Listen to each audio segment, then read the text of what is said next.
Welcome to this edition of Crydom Tech Lab.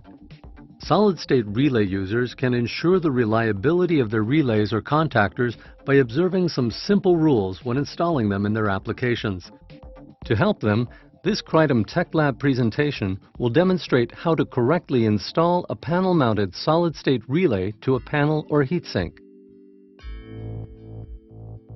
Solid-state relays are preferred for many applications because of their superior performance characteristics versus other switching technologies.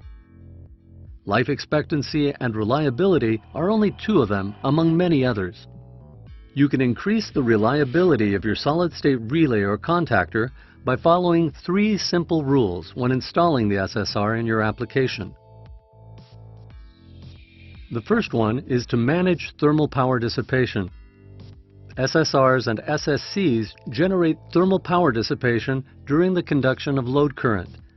This power dissipation depends upon the relay selected and its end application, but approximates 1 watt per ampere of current through the load.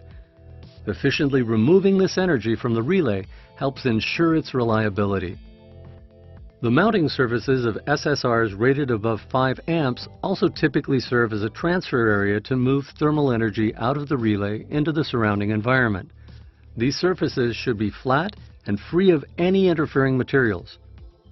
Each SSR should be mounted to a thermally conductive surface, such as a panel or extruded aluminum heatsink.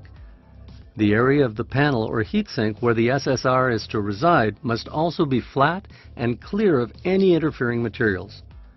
The panel or heatsink should be made out of a thermally conductive material such as aluminum, although steel panels may also be acceptable under certain circumstances. The size of the heatsink should be chosen based on the load current, ambient temperature, and selected SSR. The calculation of the minimum size required for any given application is reasonably simple and the subject of another Crydom Tech Lab video. Rule 2 is to always use thermal interface material.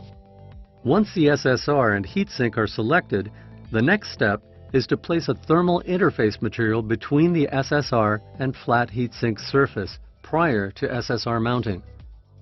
This can be a pre-manufactured pad such as the Crydom HSP2 or a thermal compound such as Dow Corning 340. Thermal pads are preferred since they offer very consistent performance and only require modest attention to installation, whereas thermal compound must be properly installed and thickness controlled very carefully. Thermal pads can be placed on the heatsink or SSR, or provided pre-installed on the SSR by Crydom, generally an option identified by a suffix H on the end of the SSR part number. Crydom offers a variety of thermal pads with and without adhesive for installation between the SSR and heatsink. If you choose to use an adhesive pad, be sure to remove the protective film or backing from the adhesive side of the thermal pad before placing it on the SSR or heatsink, and be careful to minimize any entrapment of air at the interface.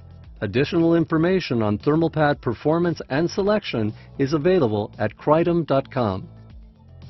Third and last is to carefully mount and wire the SSR. Place the SSR on the heatsink or panel, being careful not to bend the thermal pad. Install the mounting screws and begin tightening them to the specified torque. It is recommended that the screws be lightly tightened by alternating between them until snug. Once snug, use a torque wrench to tighten them to the specified torque. Refer to the specific SSR datasheet available on the website for the recommended values. Once mounted, the control and load wires can be attached to the SSR terminals. As with the mounting screws, the terminal screws should be torqued to the specified values. For best reliability, it is advisable to periodically retorque both the mounting screws and the termination screws. The wire termination screws tend to loosen with heat cycling.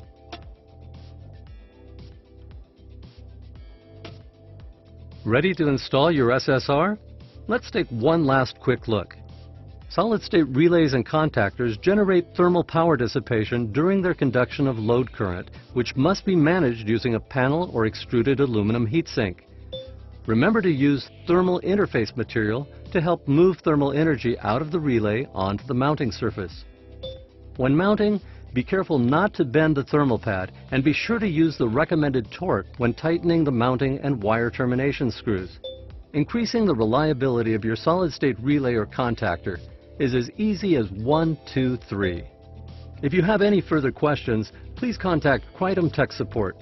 Thanks for watching this edition of Crydom Tech Lab.